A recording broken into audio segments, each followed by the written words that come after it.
ma'am weekly card message का pendulum का paid येंसेको अदो हंदक हप्तागी ओइना सुम केनो सुम खनजे पेंडुलम डाउजिंग एना सुमाय सुम बोर्ड कुंबा थमगा तोइसेको आइना खनबा आइना निंगियो बोतो को सुम वाखंदो खरा नुआइना को हाइदि सुमायना हाइदि सी मतम सिदा ओइरकपा याय को ngasai crystal सिना पुरीबा माइगै दुदा हाइतार को दुमाय तोर यिमिना केनो सुम खनजेको आइना होजि होजि हंदक हप्ता सिदा पांगथोके खनबा नत्रगा आइना केनो निंगे करम थादा ओइरकदगे खोलकदगे काइना दुमायना खनबा लेरगदि को अदो सिदा लेनको हाइदि वखनजिदा माइंड सिदा केमता लाक्ते ना खलसेबा लाक्ते ना खलगदि ngaतंग खनबीरगा को हाइदि केनो तौबीबको अदो हंदकी हप्ता से नो हाइना लाएको अना जे जे खलिबा पोसिदि ngaइखो हजि हजिकति नो नेको आंसर से को सिसिना खोगी पेंडुलम गी लेरेको अदुगा कार्ड मेसेज हाइपे दिंगासे को हाइदि वीकली कार्ड मेसेज मैम यमिनरसे हंदक हप्तागी अखोगी कार्ड मेसेज को अखोगी इपों निमित की मतुंग इना दुमाय लौथोकजगे को कार्ड तरे खतंग लौथोकजगे कार्ड तरे सिदगी लाइबा मेसेज अमममदो अदुगी मतुंग इना दुमाय तोरगा यमिनरसे को नुमाइजिंग पोकपा निंगदोकाबु पोकपा लेयापो पोकपा हाइना दुमाय तोरो को अराक अराकपा गाइडेंस तो हाइपे दिंगासे को सिसना अहांबसे नुमाइजिंग लेरे को नुमाइजिंग निंगदोकाबा लेबा पोकपा युमजकैसा सगोनसेन इराई थांजा क्वाइ फर्स्ट नोमाइजिंग के हाइपेट येंगसेको हाइदि सिदा लाइसे कई लेगे हाइबदोको हंदकी वीक की ओइना गाइडेंस से को हाइदि संडे पोपा मिंगैगी ओइना सिदा लाइसेको सिदा लेनको मीना डोमिनेट कुंबा तौहंदबको क्वाइ अहांबगी संडे की ओइना हारगदि मीना ngमदबा अइना रूल तौ हाइबनेको सिलाइसेको मासे यामना खतंग माइ मसकसे यंको हाइदि निंगथौगी टाइप त फमगा लेरा खतंग मीना खतंग हंगोइबा खोटबा अदुमाइन तौरगा अदुम ओइना ओइको सिलाइसेको मीना हंगोइबा हाइबगी याथदि सकसे अमखक लेनको हाइदि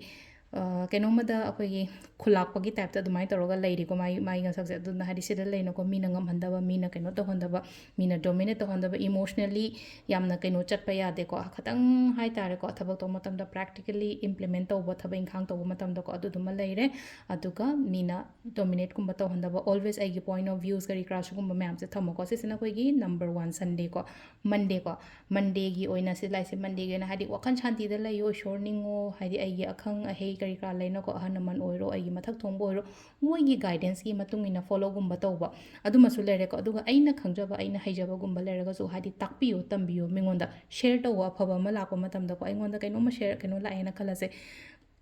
अफब थॉट्स अमा नत्रगा हाइदि अफब अइंगोंदा कानाबा अइंगोंदा नॉलेजेबल ओइबा पोट अमा लागदि अदुदो अमु पास ऑन तौगिबा ngasai मथंगी मीसिदको हाइदि अफबने हाइरगा अइ खतंग ओइजगे अइ खतंग कइनो तौगेना खंदबा अइना सि शेयर तौ मतमदा मंगोंदासु फसनुको हाइना दुमाइन तौरगा तौबिबको सिसिना कोइ निंथोकाबा लेरेको लेबा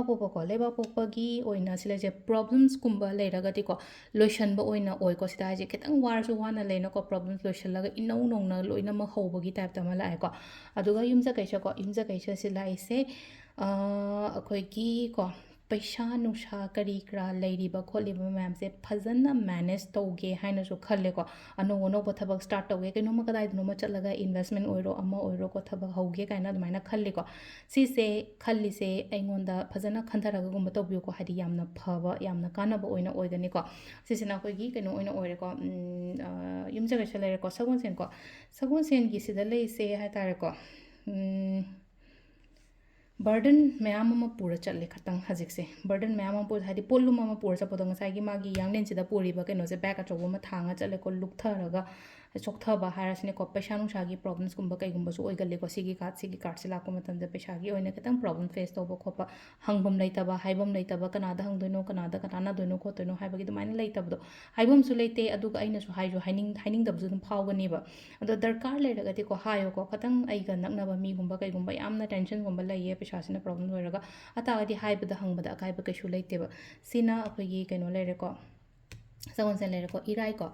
इराई सिना सिदा लाइसेको एक्सचेंज हाइतारेको लव एक्सचेंज अदगी थबक तौ मतमदा हाइदि पार्टनर दगा थबक तौरगुंबा पार्टनरशिप दा थबक तौबा कोपजु कानागनी रिलेशनशिप फगनी को अमना अमगी काना ताबा अमना अमगी कानानबा तौमिनबा खोटमिनबा अमाइ तौर लाएको लास्ट की थांगजगी सिना सिलेचे होटनेको होटनरगसु सिलेनको होटनबदा खतंग थबक इंखांग याम चिनबा याइको वासु वागनी थबकसु चिनगनी अदु तारगसु सिलाइसेको रिजल्ट दी लागनी करा तपना ओइतारसु को अइना होटनरिबा अइना तौरिबा खोलिबा मैम सिगे रिजल्ट रिवार्ड डेफिनेटली लाखपा ओइनादी ओइबा सिलाइसेको अदो अखोइगी हंदकी हप्तागी ओइना टारो कार्ड रीडिंग मैम सिदा लेरेको मखाताबा वीडियोस हमु कोने मिनरसे थैंक यू